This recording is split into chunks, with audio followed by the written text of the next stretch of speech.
All right, computers are on, coffee's gone cold, and morale is already questionable. Welcome to Misery Sports Co. This is the weekly check-in for fans who keep showing up, keep believing, and keep getting sent home with nothing to show for it. I'm Zach. I spend my time reviewing results that don't improve and timelines that keep getting pushed. And I'm Trevor, here to help manage expectations, redirect frustration, and explain why this still technically counts as progress. Last episode, we dedicated an entire meeting to Nebraska football, a proud brand living almost entirely on memory and optimism. This week, we're back to the regular workflow, smaller failures, familiar patterns, and the comforting consistency of disappointment. That's right, but before we get into any of that, let's take a quick break from a sponsor who is about to learn a lot about our audience. This next segment of the Misery Sports Company is brought to you by the Corporate Transfer Portal. Are you tired of working your 9-to-5 job that you've been at for what feels like forever, but really has just been 7 months? Well, tell them to shove it. Hop on in the Corporate Transfer Portal, which lets you go wherever you want. Really just like no consequences at all. We don't even understand the rules, let alone are able to enforce them. Do you work for Pepsi and you want to go over to Coke? Sure, why not? You do you with Corporate Transfer Portal. Thank you, Corporate Transfer Portal. What a wild time to be alive right now with college football. So, it can sound like sour grapes because we're Ohio State football fans, right? And so we've had, a pretty comfortable existence. But just being completely honest, I have no idea what's going on. Like, we still have good players at Ohio State. We're still going to be okay. But it's like, what on earth? I mean, the bottom half of the roster is just gone every year. I feel like every day I get on Twitter and it's like, oh, this 5-star that was number 20 in the class, like they're transferring now. They're gone. It's like, you waited your turn. You're about to get playing time. Where are you going? Right. But, I got offered 500,000 more from this other school. Like Penn State's trying to build a team. So sure, I'll go hop over there. It's crazy. Get that bag. Let them Waste live, I that guess. money. All right, let's pull up the weekly performance review. No slides, no solutions, just vibes, excuses, and a lot of squinting at the results. That's right. This is where we explain why things didn't go as planned and why that was somehow always part of the plan. I will go first this week, Trevor, and welcome back. Episode 15. We've had a few weeks to reflect and experience some terrible football. In the Browns' case, they actually started winning games, which was not great for us long term. So during the break, we ended up beating the Steelers, beating the Bengals, getting ourselves into the 6th draft position in the NFL draft. Oh my goodness. If we would have just lost out, Trevor, we would have had the number 2 pick in the draft. Just how bad our strength of schedule was. But those wins are good for morale. I guess. Right? They were so good that we fired Kevin Stefanski. Oh gosh. Great job. Really rode us in on a high, and you're gone. So more on him later. Yeah, I can't say it's surprising. I mean, we've won, I think it was 8 games in the last 2 years. Seems like a great guy. In the locker room, he got to know people. He just seemed like a really good human being. But at the end of the day, he just wasn't getting the job done. He wasn't leading a bunch of multimillionaire star athletes. So on to the next one. The Cavs. The Cavs are looking pretty average right now. They're dancing with 500. A lot of injuries. Garland just isn't looking the same at point guard. Jared Allen is hit or miss right now, so we are just in a world of hurt. And the Blue Jackets are just bad. I was looking at this, Trevor. The Blue Jackets conference, right? The Eastern Conference. Every single team in the Eastern Conference of the NHL has a winning record.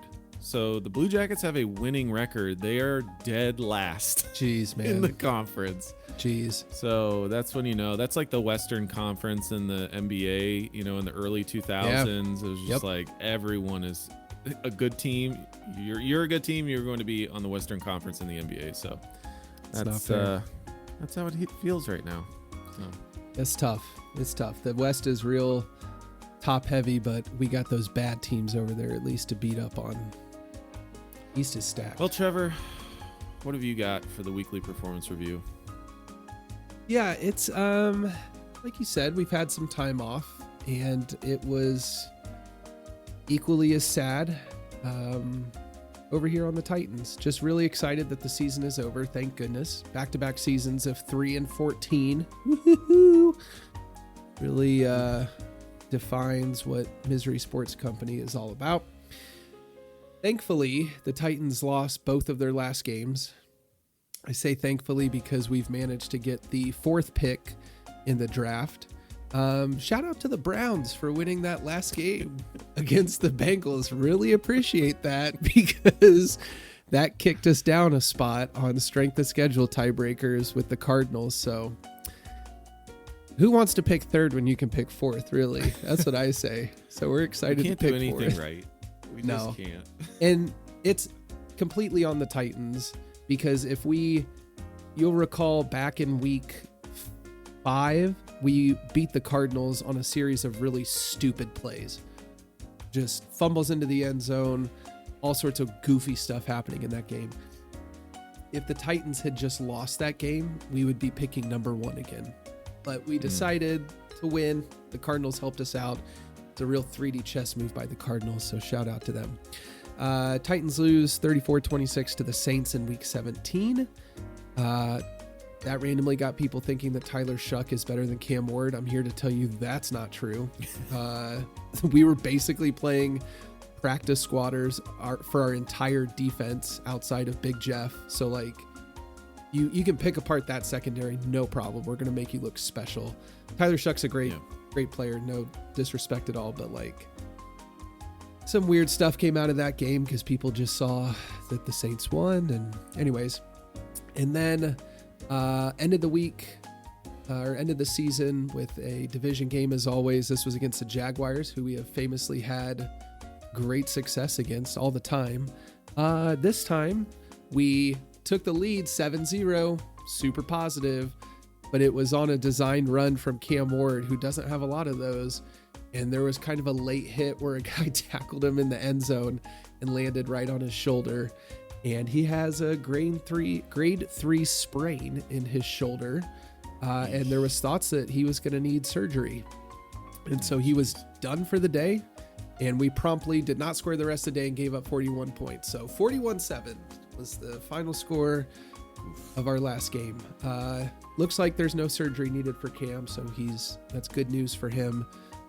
But it just sucks. He started every single game. We haven't had a quarterback start every single game since I can't even remember. Even the glory years with Tannehill, he would miss a game or two, and then he gets hurt. So it's a tough look. I'm just glad the season's done. I'm glad I don't have to pay attention to it anymore. We had some fun highlights.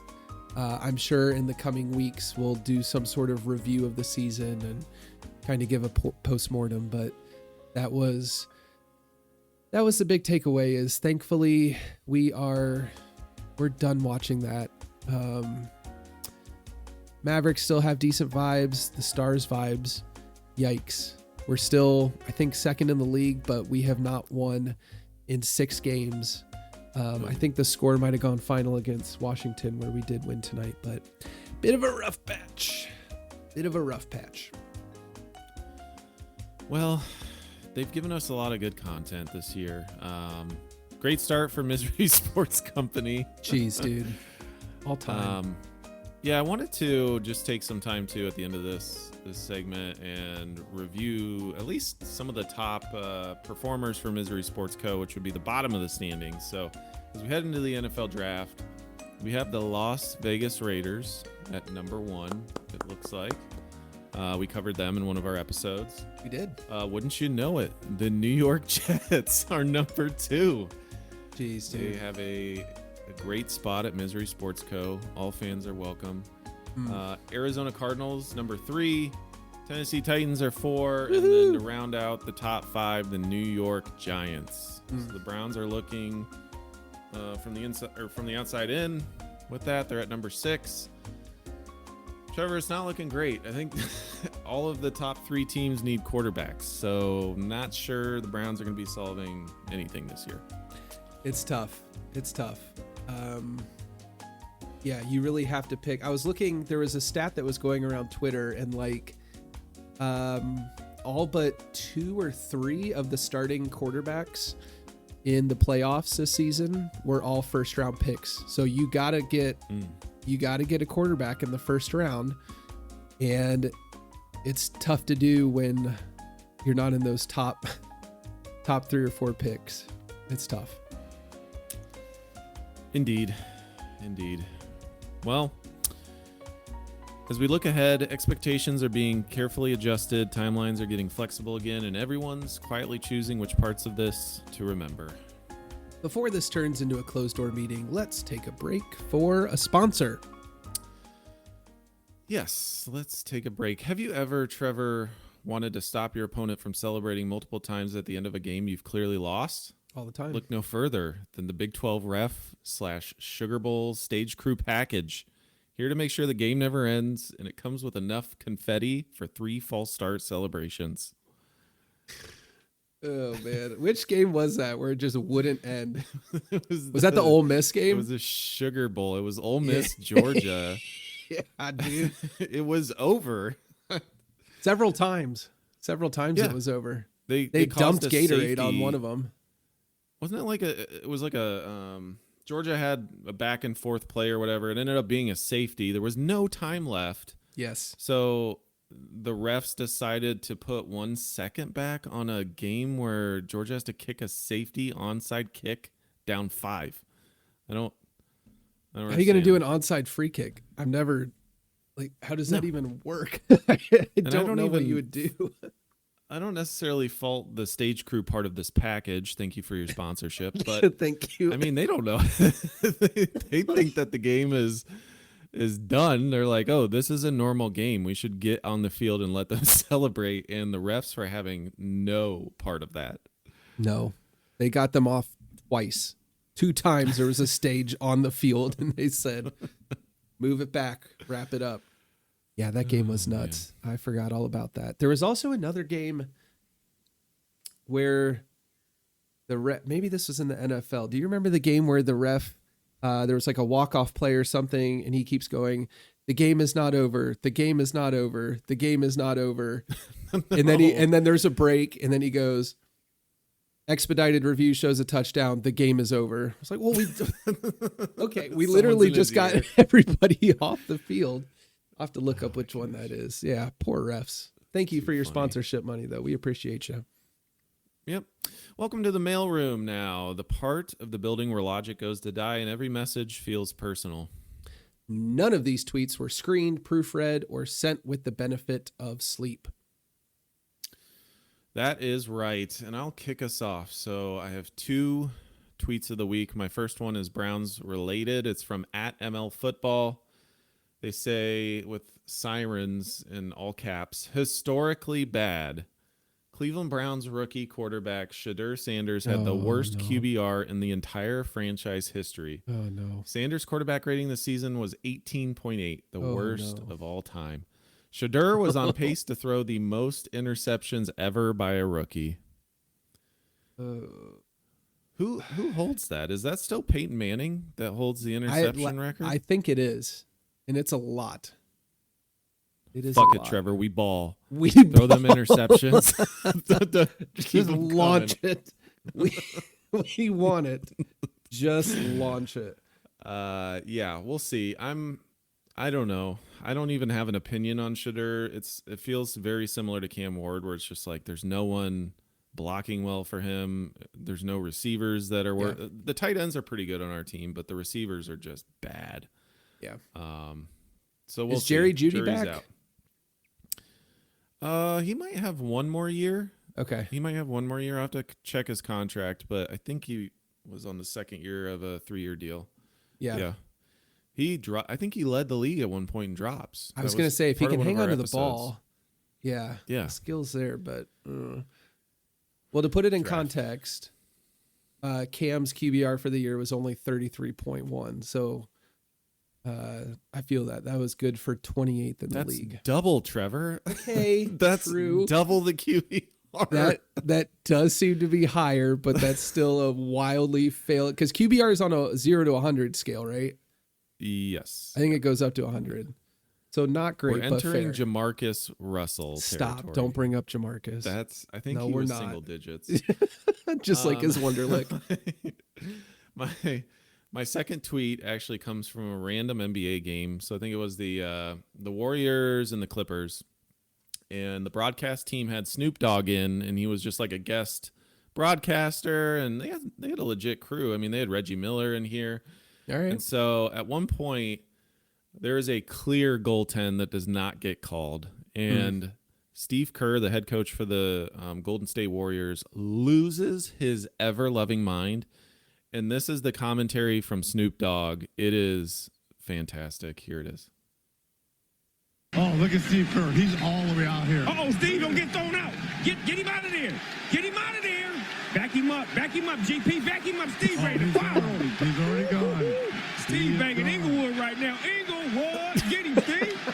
You and Inglewood, Steve. The Arizona Wildcat that came out and look at him.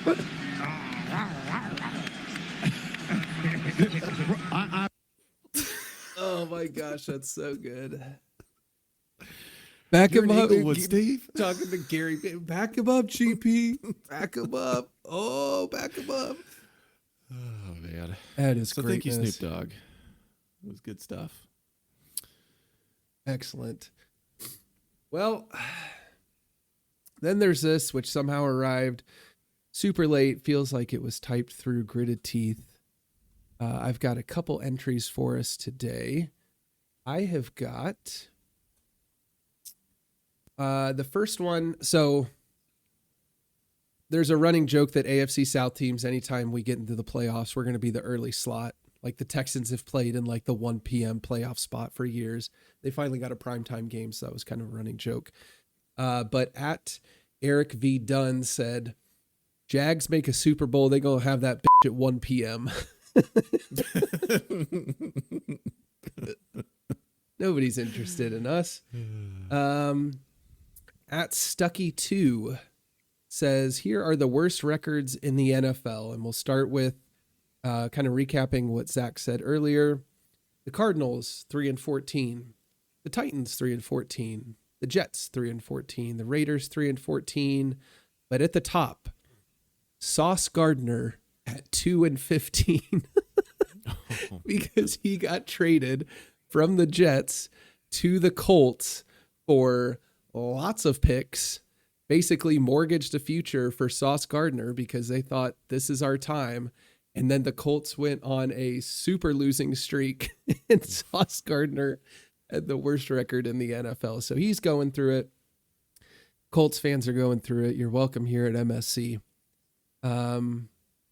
Tweet of the week comes from at BFW. This is Brandon Walker, who is a fan of Mississippi State football. So Mississippi State, we will definitely do a deep dive at some point. They have been going through it. They only had 5 wins this year, but somehow with everybody backing out of bowl games, they got to go to a bowl game. And they got to go to the Duke's Mayo Bowl, which is a hilarious, it's kind of up there with like the Pop-Tart Bowl and the Cheez-It Bowl. Like it's a goofy, I don't know. It's like a fun one. At the end of the game, their quarterback, who was very fun to watch, ran and then stopped and got tackled at the ankles. And it just looked bad. So Brandon Walker says our entire future might have just broken his leg in a 14-point bowl game. In a 14-point game, in a bowl about mayonnaise that we never should have been in. I hate this sport. I root for the most cursed team in the history of Earth. And I thought, you know what?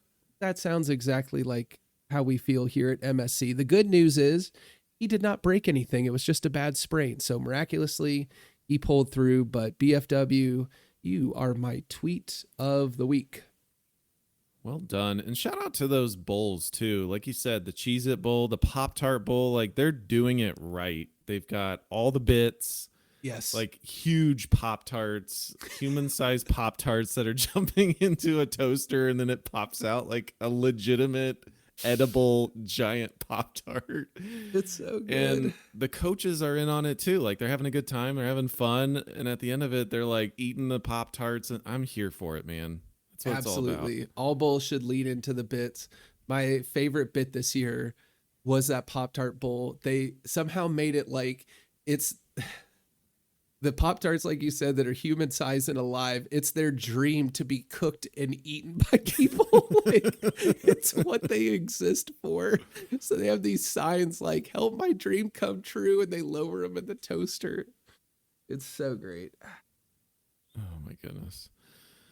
Well, before we hit another piece of mail in the inbox, let's refresh and hear from another word from our sponsors. This next segment of Misery Sports Co. is brought to you by Old Uncle Jimmy's Retread Coaching Pool. Why take a huge gamble at a young, unproven hotshot to lead your $5 billion business? Well, you think they're going to be Sean McVay or something? For every Ben Johnson, there's 10 Brian Callahans out there, okay? Old Uncle Jimmy's here to say it ain't worth it. Just take the sure thing. I got Jason Garrett in the back. You're going to love it with Uncle Jimmy's Retread Coaching Pool. You know what's happening to our teams, Trevor. I mean, we're probably getting Jim Schwartz. You're getting like Mike McCarthy. It's just retread city. It's funny. I had this sponsor as an idea as well because it happens every year. It's like there's no outside of the box thinking. Nope. I don't know if it's a right or wrong decision. I mean, it could work out for both of our teams. I have no idea. It's just, yeah, it is retread time. It is, and it's going to happen. And the most asinine thing is we literally scheduled an interview with Jason Garrett, who's been working for NBC for 5 years and just claps on the sideline. Like, Jason Garrett is the most boring robot of a person, but we got burned by Brian Callahan. So maybe just somebody who can clap and establish a culture is the way to go. I don't know. I read Kevin Stefanski is interviewing in Tennessee Saturday. Zach, I can't do this.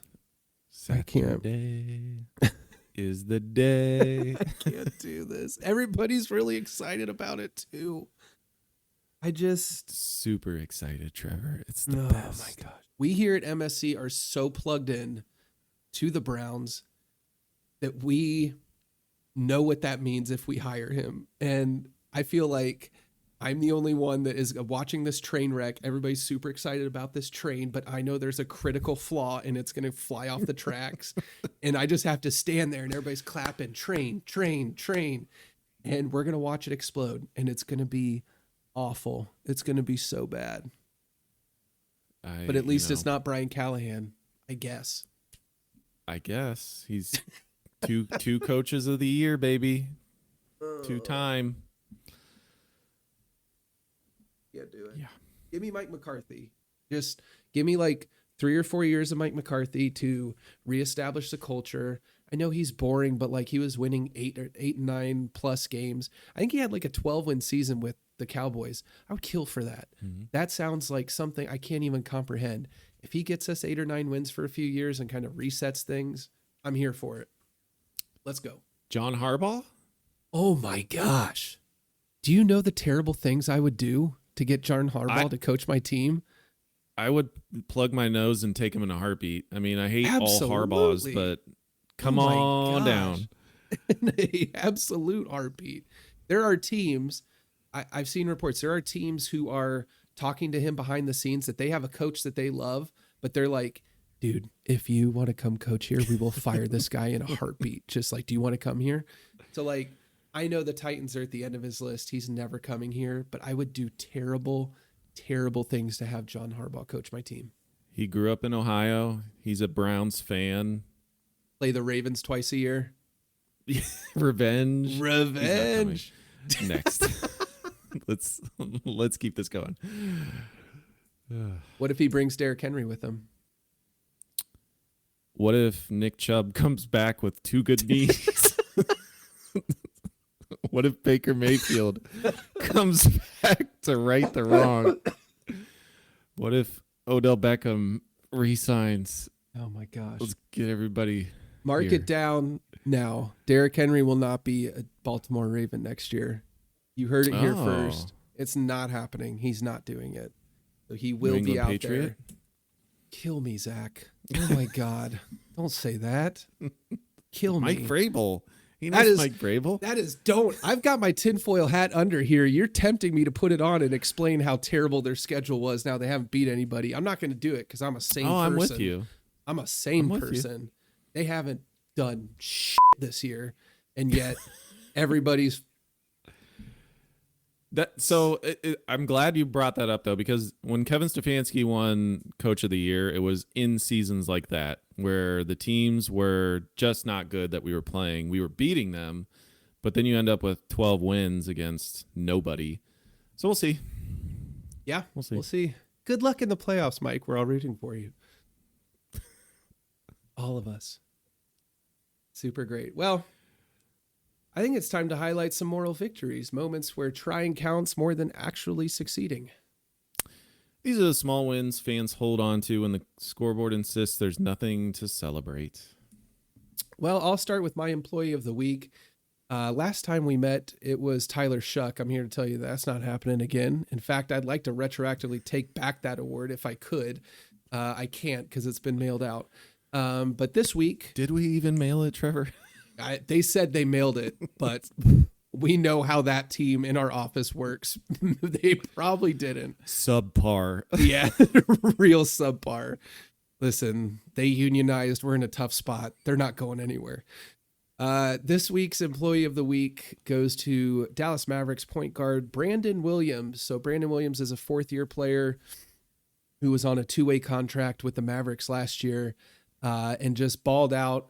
I love the players when, there's some void either from an injury or because your GM is a psychopath and trades your best player away for nothing. And it creates this void. And these two-way players just get to go ball out. Like they get a chance to show what they've got. And so we converted his contract to a 2-year deal back in April. Brandon Williams was shooting 19% from 3 this year. And the other night, he hit, which is a career low for him. He's been better in the past few games, but 2 nights ago, he hit a game-winning 3-pointer on a dish from Cooper Flagg to beat the Kings. So shout out to Brandon Williams for just sticking with it. Always plays hard and hit a big shot to win a game. Congratulations, man. Well done. You never know when that 19% is going to hit. It's got to hit sometime. Shoot or shoot. Okay, that's what I've been told. It's a shoot or shoot, and when it's time, it's time. I'd like to go on record for the folks that are unionizing. We don't negotiate with terrorists. I just want them to know we're putting it on the record. We're putting it out there. We're gonna get some letters about that. I don't think that was collectively bargained to be able to tell them that they're terrorists. It's like NIL. It's just ridiculous. We don't know. They got us over. What are we gonna do? My employee of the week. So we're going to go to a college football team who would in most seasons be a candidate for Misery Sports Co. in a deep dive. They just lost their coach during the playoff run. It is none other than Ole Miss and Trinidad Shambliss. Yeah. Shout out to Trinidad. Yep. Against Georgia, he had 362 passing yards. He was 30 of 46, 2 touchdowns. And they beat Georgia 39-34. Some of the plays he was making were absolutely absurd. I mean, he was changing directions 3-4 times, flipping it. It was absolutely wild. He did everything he could to win that game. They probably shouldn't have. I mean, Georgia was way more physical, but congratulations to Ole Miss, man. What a story. Yep, absolutely balled out. And we here at MSC are pulling for him to get that extra year of eligibility from his tonsillitis. We think that's a perfectly valid reason to get another year of eligibility. So fingers crossed for you, big fella. That was a great game. Absolutely. Well done. Recognition has been issued. As always, there's no financial incentive. There's no fanfare. We don't even know if these things are getting mailed out. I've been told that they are, but frankly, I don't believe them. As we've mentioned, we're going to fight for our lives over this. collective bargaining is a bitch. And we're going to stay at it. Okay, we're going to stay at it. But anyways, it's deep dive time. We're going to zoom out, ignore warning signs, and emotionally assess an entire fan base. All right, so I am in the driver's seat for the deep dive this week, and we are going to go to the NBA. So, Ooh, fun. a few episodes ago, we covered the New Orleans Pelicans and how their history kind of wove together with a few teams, and I'm going to cover one of those teams. In my opinion, this team, as I think about it, since 2000, in my opinion, is the worst team in the NBA. Maybe the Wizards would give them a run for their money. Mm-hmm. It is none other than the Charlotte Hornets. Oof. Yeah. And I will lay out my case for why. All right. I'm ready for it. So a little background. Charlotte Hornets, they were founded in 1988 as an expansion team. As we know, eventually they ended up moving to New Orleans in the early 2000s to become the Pelicans. All of that history ends up back with Charlotte. New Orleans was very kind. They gave it back to them when they became the Pelicans. Shout out to New Orleans. Yep. They actually were pretty solid. So they had an expansion draft. And whenever I hear expansion draft, I'm always like, okay, well, how exactly did that work? So each team could protect 8 players on their roster. And then Charlotte... That's a lot. It is a lot. It actually is. It's your whole rotation. Right? Like, who are they like, getting? Yikes. 8 is that's so much. everybody. And not only were they picking, but at the time in the 80s, the Miami, Minneapolis, St. Paul, and Orlando also had expansion teams. So you had 4 teams drafting in sequential order. There were 2 people that stood out to me. I mean, they weren't huge contributors, but Muggsy Bogues ended up with Charlotte. Sure. And none other than Del Curry. So Del Curry was in Cleveland. That's where Steph was actually born. He was born in Akron. And then Del got traded to Charlotte, and that's where Steph really grew up as a kid, was in Charlotte. So Del was there for, I think, 9-10 years. They were bad. So starting out, they were rough. They had a few decent seasons in the 90s. They picked up Larry Johnson. Do you remember Larry Johnson? I swear he was in NBA Jam when we played against the Hornets. Okay. Larry Johnson. Alonzo Mourning was another big draft pick in the 90s. So they were okay, but never great. And they rarely made the playoffs. So the 90s, they ended up trading Alonzo Mourning for Glenn Rice in 95. Glenn Rice was pretty decent. They got Vlade Divac in 96. Random. Yeah. So, of course, what they ended up trading away was the number 13 pick and the rights to none other than Kobe Bryant. Oh, So no. they traded Kobe to the Lakers for Vlade Divac at the time. Okay. Yeah, That was a miss. You don't want to be on that end of the trade. No. I'll just say that much. That's tough. So we'll fast forward to the 2000s, right? Because that's old history. We covered that somewhat with the Pelicans. In 2002, the team moves to New Orleans. In 2004, the NBA approves an expansion team, quote unquote. So Charlotte gets another team. They don't want to get sued by the city, essentially. Sure. And there was a name the team, and the winner was Charlotte Flight. The Charlotte Flight. Gross. That one? Ugh. Yeah, and I was like, why on earth is it the Flight? And maybe it has something to do with airplanes in North Carolina or something like that. Yeah. I see that on license plates all the time with like First Kitty Hawk Aviation. and the Wright brothers and stuff. Yeah. Yeah, so basically the ownership team agreed with you and said that's garbage. Good. Let's go with the Charlotte Bobcats. Yeah, it's not Trevor, much better. No, in my opinion, the Charlotte Bobcats is the worst, the worst expansion team name, logo, everything about it was horrible. Yeah. Bobcat is like the least intimidating of the big cats because they have the goofy things on top of their ears. Like, it was just bad. That's a bad name. Yeah. So they did another expansion draft. They got Gerald Wallace, who's decent. Jason Capono stuck out. And then you just go down all of the different drafts, right? Emeka Okafor, Raymond Felton in 05. Hey, They traded for Mavs Boris great, Ray Felton. Diaw. They also acquired Tyson Chandler in 2009. Hey, I think there you, we go. You guys World champ. pawned him off at that point. Or no, you hadn't acquired him yet. You hadn't gotten him. You got him after that. Okay. That's right. Steven Jackson, who's a head case. Yeah. Drafted Bismack Biyombo, Oh Kemba my gosh. Walker, Oh man. Michael Kidd Gilchrist, Cody my gosh. Zeller. Just not great. Like somewhere all-star fringe. Kemba's kind of in there. Yeah. But they never, I mean, if they got to the first round, they were typically getting destroyed. Yep. So Michael Jordan kind of weaves through this. He becomes a minority owner, and then gets majority stake in the team, and they renamed the team to the Charlotte Hornets in 2014. So they righted all the wrongs. Good. Nothing really changes.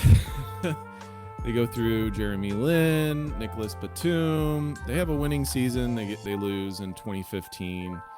And then again, 2020, you start going through all the people that they drafted. LaMelo Ball, Mark Williams is decent. Brandon Miller recently from Alabama. Yeah. And most recent, 25, Con Canupo. Oh yeah. He's balling out. He's playing Quickest to three, I think, like 100 threes in a career. He was the quickest in NBA history. well. Yeah. So when I look at this, we look at the Charlotte Bobcats, right, from 04 to 2013. Trevor, they won 293 games. They lost 511. 36% win percentage. When we covered the Browns since the return, 34%. So they are Browns level bad with the Bobcats. They renamed to the Hornets, and they bumped it up to 41% win percentage. So they've had 5 playoff trips since 2000, none in the last 9 seasons. We cover a lot of teams that are kind of like the teams that can't get over the hill. This is not one of them. This is a cellar dweller. We feel your pain. You are welcome here at Misery Sports Co. And I just can't imagine not having any success. Like they've won maybe 2 series, and that was in the early 2000s. Like, it's just rough. Man. Yeah, that's really tough. I feel like the players that you named were all good role players. Like, Yeah. you know, LaMelo Ball is a great player. He would be a great number 2 on a team. I'm not saying he's a role player, but he would be a great number 2. They had drafted PJ Washington. He was a role player on the Dallas Finals team. Great player. And I'm looking through their draft, and I don't see any number 1 picks, like 1-1s. They get high picks because they suck, but they're not picking 1-1. And when you don't get the top pick for this long of being bad, that's tough. Like, I'm not a huge fan, and I know that I can't really say this honestly because we just got Cooper Flag, but like, I'm not a huge fan of the NBA's lottery system because these teams that are perpetually bad get screwed over by these other teams. Like, we should not be living in a world where the San Antonio Spurs almost got Wembanyama and Cooper Flag, but that almost happened. That was a reality. That because of this system, like, that almost happened. We should not be living in that. Like, bad teams. I know it deters tanking, but like, when you are perpetually bad, you need to pick towards, like, at the top. Yeah. I've heard some theories around that, like setting the draft order in the middle of the season or something like that. And Ooh, I like that. there's just some interesting things you could try. So this guy kept sticking in my head, and I'm going to give you some characteristics. This is 2006. Okay. He has long flowing hair. He got drafted number 3 by the Charlotte Bobcats. and he was playing for Gonzaga. Yeah, Adam Morrison. Yes. Yeah. I finally found him, Adam Morrison. I can't, mention the Bobcats without Adam Morrison. There was so much hype around him, and he was just dog water in the NBA. So bad. It was so bad. And there's a lot of these, like, looking through their draft picks, a lot of them where you're like, oh man, they were a great college player. Like, this will probably work out. Frank Kaminsky, great college player.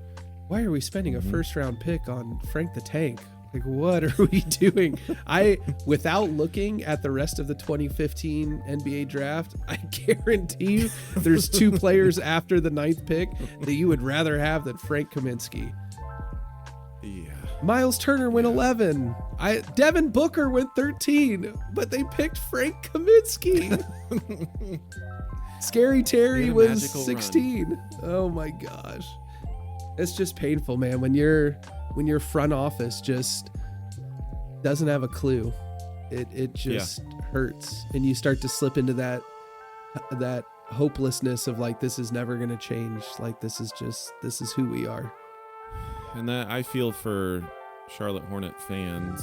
You hit the nail on the head. It's just like, if you can't identify talent, it doesn't matter what coach you have. Players in the NBA are most important. Star talent. They've got to find some sort of alpha to go with, what they've got going on with LaMelo. He's good. I watched him play against the Cavs, and he can get on a hot streak pretty quick. But I don't think he has the discipline or the leadership to really lead that team. So we're rooting for you, but they're welcome in Misery Sports Co. right now. It's tough. Hang in there, Charlotte Hornets fans. Hang in there. Well, that's the deep dive. Any follow-up questions can be directed to HR. They're not going to read your email. I'm going to be honest. They're in a fight for their lives with us. They're available indefinitely right now, unavailable indefinitely. So they're not going to read it, but sure, send your questions to them. And we have the paper trail. Don't let the union off the hook. No, we're gonna squash this. The vote's not gonna happen. Let's hear one more from our sponsor, who's already regretting this decision. Do you need a fringe all-star center with all the talent in the world and absolutely no desire to get better? Well, look no further than DeAndre Ayton's School for Minimal Effort Big Men, where standing still is an art form and effort is purely optional. As soon as there was a video, he just sentence, stood there. I know it. There was a tweet recently, literally a rebound just flies over his head. He's 8 feet tall and he's looking at the ball. Just go. It's just nothing.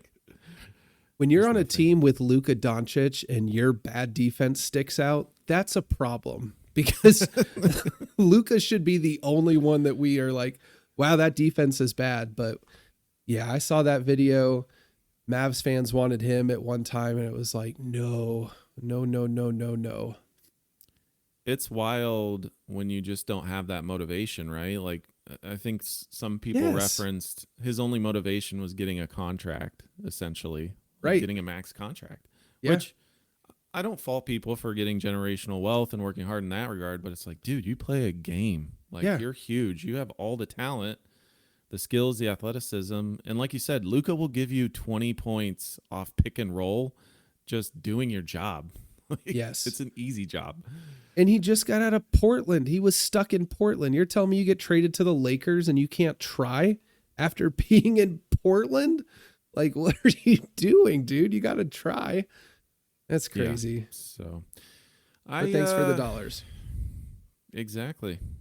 And I don't know about the Lakers either. I mean, you've got Luka, you got LeBron, who is just old. He used to be great on defense, but he's just tired at this point. Yeah. And DeAndre, I don't know. I don't love that team, and I'm not sure that Redick has a good handle on how to handle those personalities and deal with it. And it's starting to leak into the being fought and talked about in the media. So I'm not real bullish on the Lakers, but that will shock nobody given what went down this past year. Well, that wraps up another week here at Misery Sports Company. Remember to log your despair at miserysportsco.com before you shut down. Follow us wherever you get your podcasts, Spotify, Apple, YouTube, Pocket Casts, basically anywhere Misery goes digital. Share your worst takes and let us know which franchise ruined your weekend. We'll be back with more spreadsheets, more rationalizations, and a fresh batch of fans asking impossible questions. For now, close your laptop or your mobile phone, stare blankly at something, and take comfort in this. You're not alone. Misery loves company.